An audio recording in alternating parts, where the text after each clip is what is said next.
Last week, and a Bernard Drew touched in Sempiko Tuja, our Class FM, our bra omuyen interview.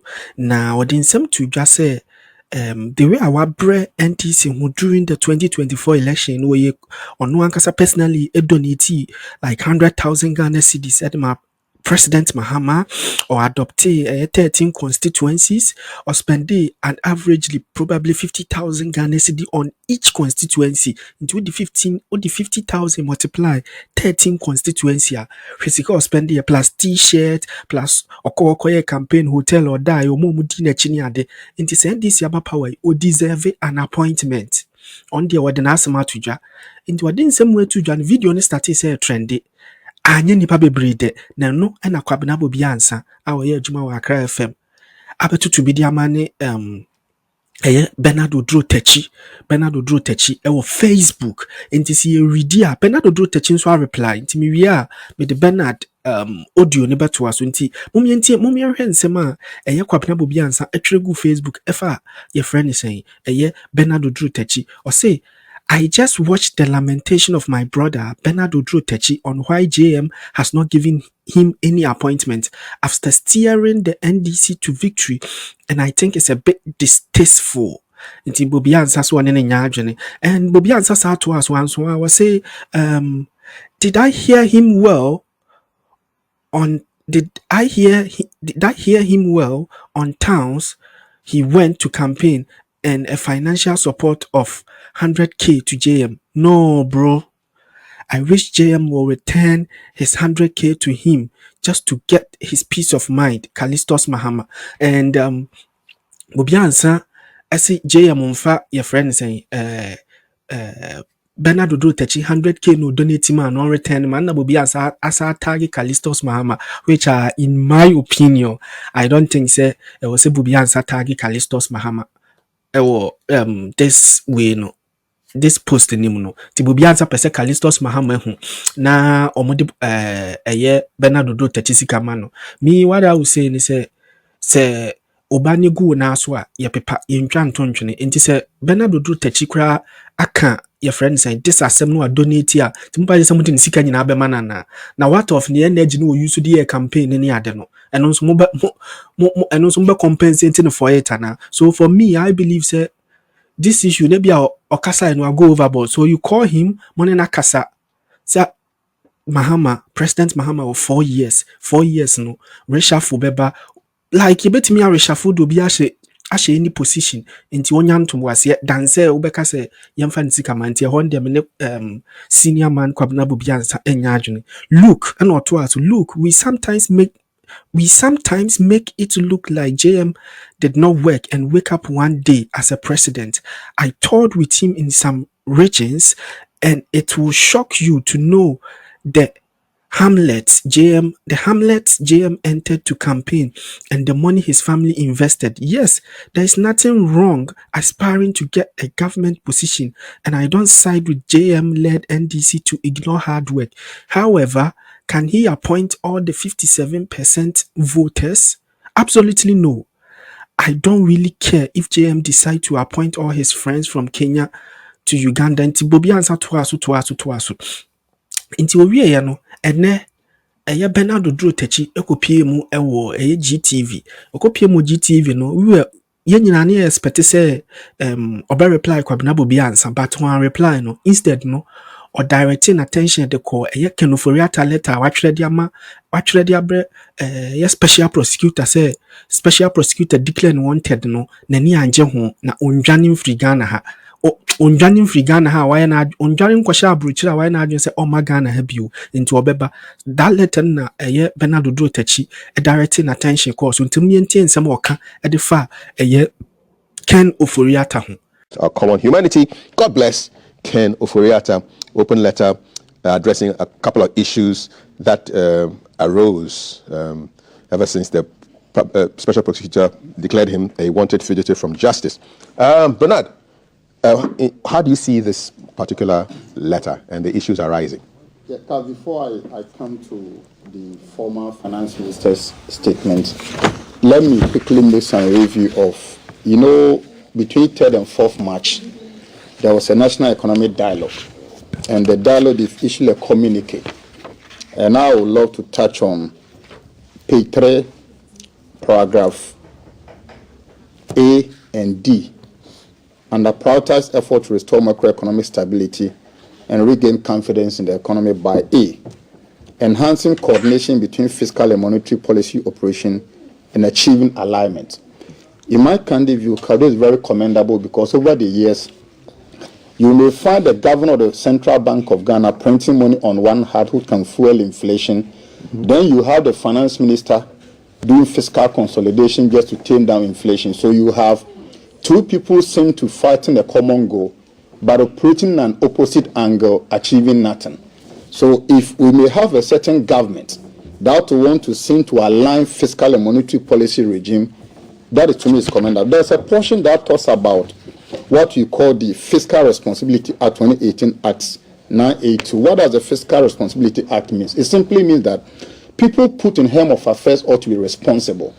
CAF, if you take Ethiopian Airline today, they are making huge revenue, cash flow, and making profit as well. Don't forget, Ethiopian Airline was on the same wavelength with Ghana Airways. Today, you cannot find Ghana Airways. If you take most SOEs and parastatals and you look at their financial statement over the years, most of them are in red. Talk of Cocoa Board, Bank of Ghana itself, talk of UCG, and talk of VRA, many other organizations. The Financial Responsibility Act, in my candid view, will ensure that people put in helm of affairs will be responsible and efficient. I don't see why an MD of UCG actions and inactions may cause a huge indebtedness, which will translate into higher tariff for the ordinary consumer.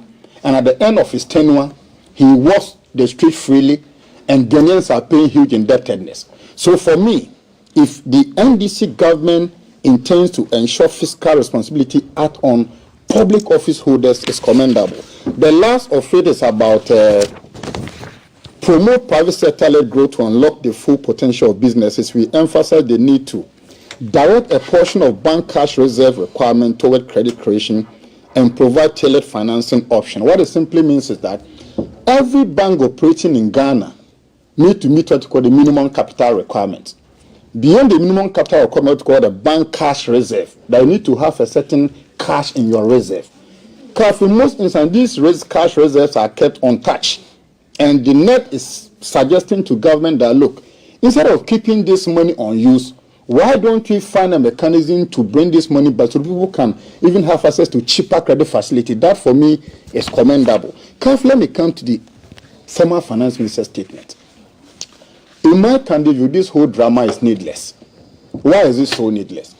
Imagine if we have had the finance minister in the country responding to this probe and this stuff. Number one, he wouldn't have been declared fugitive from justice by the Office of Special Prosecutor. Number two, if indeed was really in the country and responded to some of the calls, this wouldn't have arrived at where we are today. And for me, I don't see why in Ghana, people hold public offices and after they are no more, they may want to avoid public accountability. It is neither here nor there. I take you to Cameroon. Today they have sentenced the Cameroon Commissioner for Salary Management to 104 years in prison. 104 years. Guess what he did? He put 2,600 plus people on the national payroll. Just 2,600 people on the national payroll. And today, he's been jailed for 104 solid good years. I don't see why a finance minister whose jurisdiction led to so much infraction may want to be in a certain jurisdiction and be responding through love letters. I see this to be a love letter.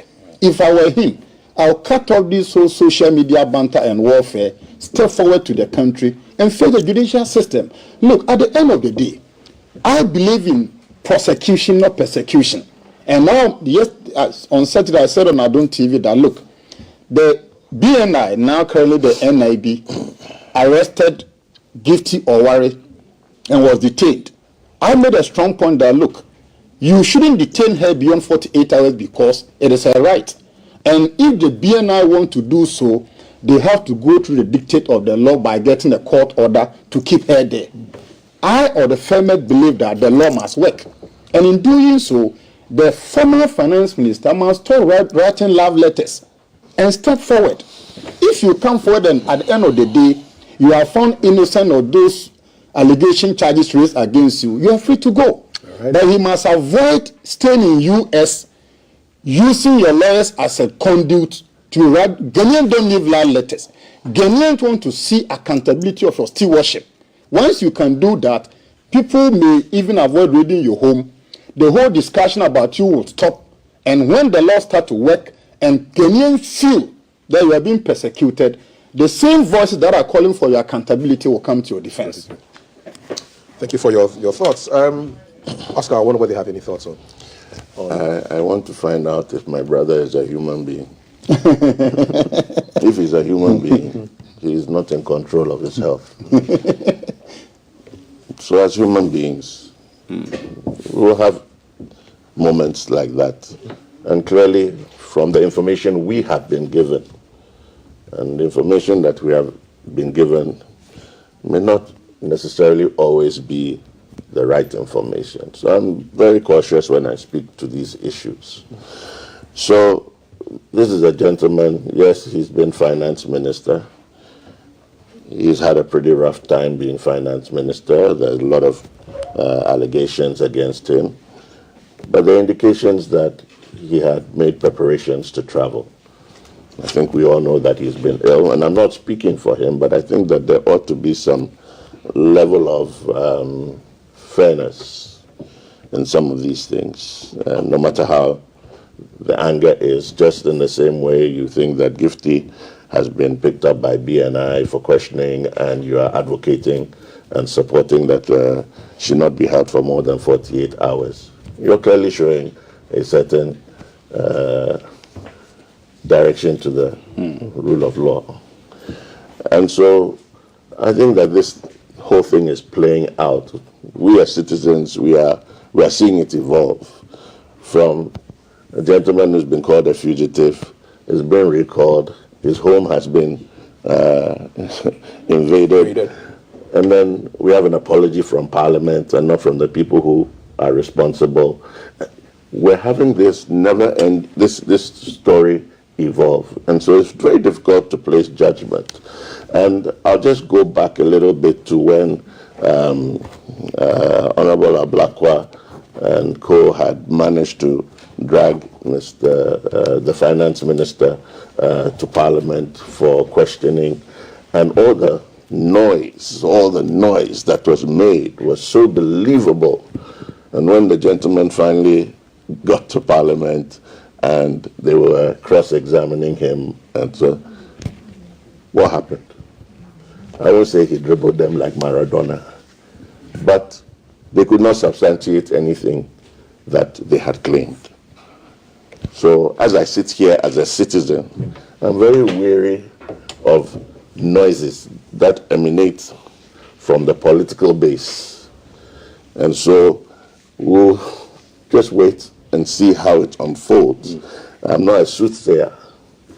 All we can do is protect the rights of citizens. And mind you, I'm sure if today the NDC government gives you a job, because you're doing a fantastic job here, and you get a job, and somehow something goes wrong during your tenure, and you do, per se, have an ailment, the world is called karma.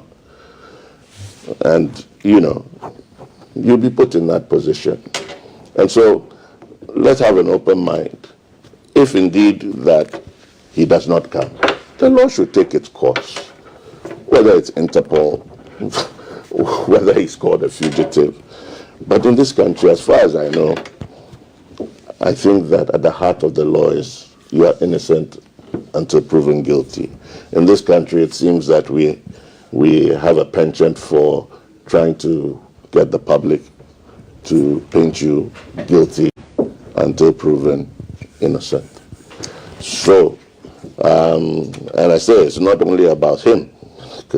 It can go back, I keep on saying this, it can go back to many governments. It's not just about him. There are no angels in politics.